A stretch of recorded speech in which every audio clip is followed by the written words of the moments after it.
আসসালামু আলাইকুম। Versatile activities চ্যানেলের নতুন একটি ভিডিওতে সবাইকে স্বাগতম। আশা করি সৃষ্টিকর্তার অশেষ রহমতে সবাই অনেক ভালো আছেন। আজকে আমি আপনাদের সাথে লাল শাক ভাজির রেসিপিটি শেয়ার করব। এজন্য প্রথমেই লাল শাক নিয়ে ভালোভাবে পরিষ্কার করে ধুয়ে কেটে নিয়েছি। এখন চুলাতে একটি কড়াই বসিয়ে এর মধ্যে পরিষ্কার করে কেটে রাখা লাল শাকগুলোকে লবণ দিয়ে ভালোভাবে সিদ্ধ করে নিব। এখানে আমি কোনো প্রকার পানি ব্যবহার করব না লাল শাকগুলোকে সিদ্ধ করে নেওয়ার জন্য।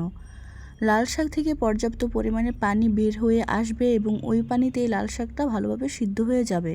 লাল শাক থেকে যেই পানিটা বের হবে সেই পানিটা আমি ফেলে না দিয়ে শাকের সাথে সিদ্ধ করার সময় ভালোভাবে শুকিয়ে নিব। সবার কাছে আমার একটা অনুরোধ, প্লিজ আমার চ্যানেলটি সাবস্ক্রাইব করে আমাকে সাপোর্ট করুন এবং আমার ভিডিওগুলো ভালো লাগলে আপনারা লাইক, কমেন্ট এবং শেয়ার করে আমাকে পরবর্তী নতুন নতুন ভিডিও তৈরি করার জন্য অনুপ্রেরণা প্রদান করুন। আপনাদের একটি লাইক, কমেন্ট আমাকে পরবর্তী নতুন ভিডিও তৈরি করার উৎসাহ যোগায়। শাকগুলো ভালোভাবে সিদ্ধ হয়ে গেলে একটি বাটিতে নামিয়ে নিব। এখন চুলাতে একটি কড়াই বসিয়ে এর মধ্যে পরিমাণ মতো তেল দিয়ে দুটি শুকনো মরিচ নিয়ে ভালোভাবে ভেজে নিব। শুকনো মরিচ দুটি ভালোভাবে ভাজা হয়ে গেলে এর মধ্যে রসুন কুচি, পেঁয়াজ কুচি এবং কাঁচামরিচ দিয়ে ভালোভাবে ভেজে নেব।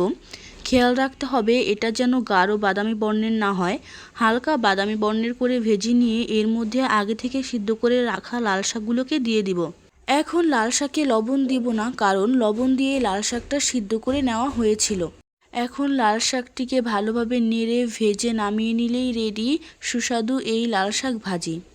আজকের ভিডিওটি এই পর্যন্তই। ভিডিওটি ভালো লাগলে লাইক, কমেন্ট এবং চ্যানেলটি সাবস্ক্রাইব করতে ভুলবেন না। দেখা হচ্ছে পরবর্তী কোনো নতুন ভিডিওতে। সেই পর্যন্ত সবাই ভালো থাকুন, সুস্থ থাকুন। আল্লাহ হাফেজ। আসসালামু আলাইকুম।